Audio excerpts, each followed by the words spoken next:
ಏನು ಮಾಮೂದು ಆಡಿದ್ದು ಯಪ್ಪ ಫಿನಾಲೆನು next level batting.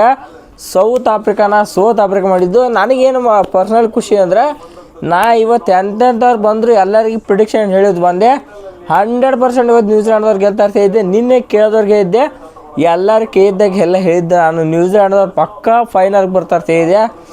They made it ಅಂತ ಹೇಳ್ಬೇಕು. ಎದಕ್ಕಾರ ನನಗೆ ಅನಿಸಿದ್ದೇನು ಅಂದರೆ 6 ಸೆನ್ಸ್ ಅನಿಸ್ತು. ಇನ್ನೊಂದು ಪಿಚ್ ಅನಲೈಸ್ ಮಾಡಿರೋ ಗೊತ್ತಾಗತ್ತೆ ಏನಂದ್ರೆ ಸೌತ್ ಆಫ್ರಿಕಾದವ್ರು ಆಡಿದ್ದು ಅಷ್ಟು ಮ್ಯಾಚ್ ಎಲ್ಲ ಅಹಮದಾಬಾದ್ ಪಿಚ್ನ ಆಡ್ಯಾರ. ಅಹಮದಾಬಾದ್ ಪಿಚ್ನಾಗ ಪಿಚ್ ಬೌನ್ಸ್ ಆ ಕಡೆ ಎಲ್ಲ ಹೆಚ್ಚಿರತ್ತೆ. ಆದರೆ ಕೋಲ್ಕತ್ತಾ ಗ್ರೌಂಡ್ ಹಂಗಿಲ್ಲ. ಇಲ್ಲಿ ಸ್ಪಿನ್ನಿಗೆ ಬೌನ್ಸ್ ಕಮ್ಮಿ ಇರೋ ಕಾರಣ ಇಲ್ಲಿ ನ್ಯೂಜಿಲ್ಯಾಂಡ್ ಅಂತ ಬ್ಯಾಟ್ಸ್ಗಳು ಪಕ್ಕಾ ಹೆಲ್ಪ್ ಆಕೈತೆ ಗೊತ್ತಿತ್ತು ನನಗೆ. ಅದೇ ಕಾರಣ ಇವತ್ತು ನ್ಯೂಜಿಲ್ಯಾಂಡ್ದವ್ರು ಫೈನಲ್ಗೆ ಹೋದರು. ಓಕೆ, ಇವತ್ತಿನ ಮ್ಯಾಚಿಗೆ ಬಂದ್ಬಿಟ್ಟು ಇವತ್ತು south Africa versus New Zealand.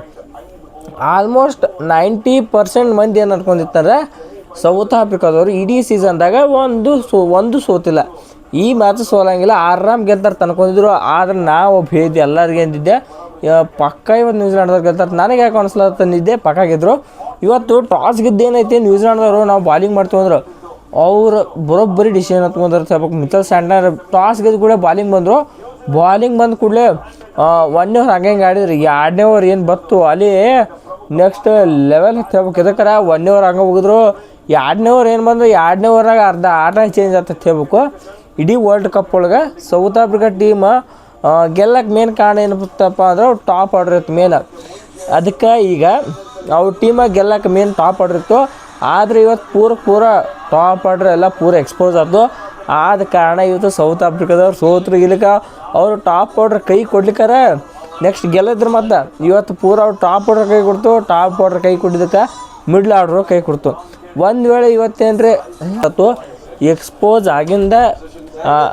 Expose ಆಗಿಂದ ಏನೈತಿ ಅವಾಗ ಇವ್ರಿಗೆ ಸೌತ್ ಆಫ್ರಿಕಾದವ್ರಿಗೆ ಮುಂದೆ ಏನು ಆಡ್ಬೇಕು ಅನ್ನೋದು ಅರ್ಥ ಆಗಲಿಲ್ಲ ಆ ಟೈಮ್ದಾಗ. ಎದಕ್ಕಾರ ಇಡೀ ನೀವು ಸೌತ್ ಆಫ್ರಿಕಾ ನೋಡಿ ಇಡೀ ಪೂರ ಸೀರೀಸ್ ನೋಡ್ಕೊತ ಹೋದ್ರೆ ಮಾರ್ಕಮರ ಕಾಪಾಡಿದ್ರು, ಇಲ್ಲ ಕ್ವಿಂಟನ್ ಡಿಕಾಕ್ ಬಿಟ್ಟರೆ ರಿಯಾನ್ ಡಿಕಾಲ್ಟನ ಹಿಂಗೆ ಎಲ್ಲರೂ ಕಾಪಾಡಿದ್ರು ಸೌತ್ ಆಫ್ರಿಕಾ ಟೀಮ್ನ. ಆದರೆ ಈ ಸಲ ಯಾರೂ ಕಾಪಾಡೋಕ್ಕಾಗಲಿಲ್ಲ. ಇವನ್ ಬ್ರೇವಿಸು ಕಾಪಾಡಬೇಕಂದ್ರೆ ಅದು ಆಗಲಿಲ್ಲ ಇವತ್ತು.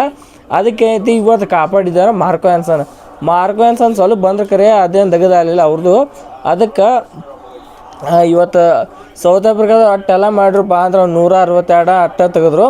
ನೆಕ್ಸ್ಟ್ ಇನ್ನೇನು ನ್ಯೂಜಿಲ್ಯಾಂಡ್ದವ್ರು ಏನು ಬ್ಯಾಟಿಂಗ್ ನ್ಯೂಜಿಲ್ಯಾಂಡ್ದವ್ರು ಬ್ಯಾಟಿಂಗ್ ಬಂದಾಗ ನಮ್ಗೆ ಅರ್ಧ ಗೊತ್ತಿತ್ತು. ನಾ ಮೊದಲೇ ಅದಕ್ಕೆ ವೀಡಿಯೋ ಆದವ್ರತ್ತು ಯಾರು ಕೇಳಿದ್ರು ಅದ ಇದೇನಂದರೆ ಇವತ್ತು ಪಕ್ಕ ನ್ಯೂಜಿಲ್ಯಾಂಡ್ದವ್ರು ಗೆಲ್ತಾರೆ. ಓಪನಿಂಗ್ ಪೇರ ಅವ್ರನ್ನ ಸೌತ್ ಆಫ್ರಿಕಾದವ್ರು ಮುಗಿಸ್ತೈತೆ ನಂಗೆ ಗೊತ್ತಿತ್ತು. ಅದಕ್ಕೆ ಇವತ್ತು ಹೇಳ್ದಂಗೆ ಫಿನಾಲೆ ನಮ್ಮ ಟೀಮ್ ಸೈಪಟ್ಟು ಇಬ್ಬರು ಸೇರಿ ಒಟ್ಟು 13 ಓವರ್ ಒಳಗೆ ಆಟ ಮುಗಿಸಿಗೋದು ಅಂತ ಹೇಳ್ಬೇಕು.